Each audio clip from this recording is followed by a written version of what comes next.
नमस्कार दोस्तों, आप सभी का स्वागत है आज की मोटिवेशनल स्टोरी में जिसका नाम है ईमानदारी का फल। तो चलिए शुरू करते हैं। काफी समय पहले की बात है। प्रतापगढ़ नाम का एक राज्य हुआ करता था।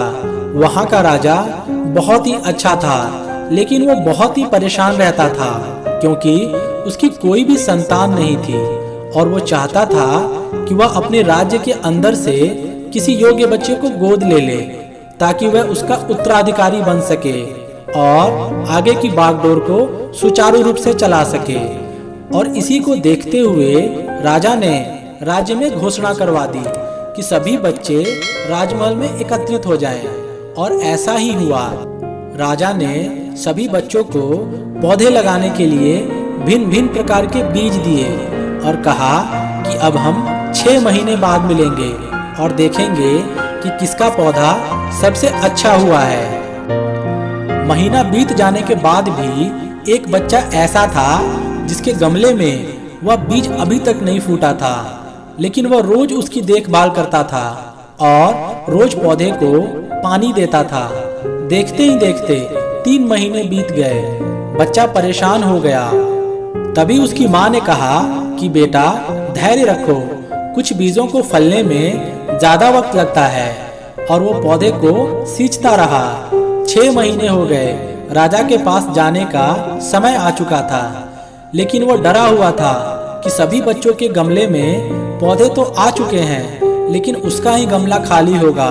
लेकिन वो बच्चा ईमानदार था और सारे बच्चे राजमहल में आ चुके थे।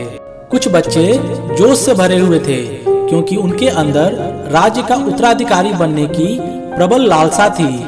अब राजा ने आदेश दिया, सभी बच्चे अपने अपने गमले दिखाने लगे, मगर एक बच्चा सहमा हुआ था क्योंकि उसका गमला खाली था। तभी राजा की नजर उस गमले पर पड़ी।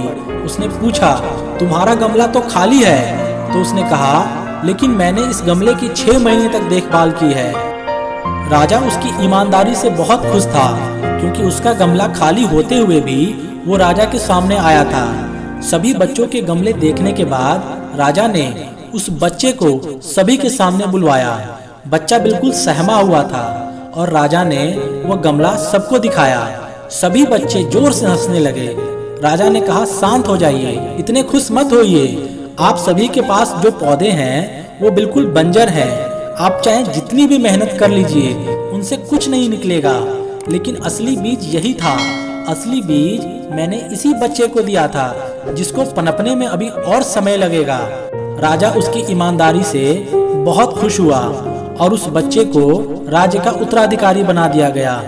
लेकिन हमें इस कहानी से क्या सीखने को मिला? मेरे हिसाब से अपने अंदर ईमानदारी का होना बहुत जरूरी है। अगर हम खुद के साथ ईमानदार हैं तो जीवन के किसी न किसी पड़ाव में सफल हो ही जाएंगे, क्योंकि हमारी औकात सिर्फ हमें ही पता है।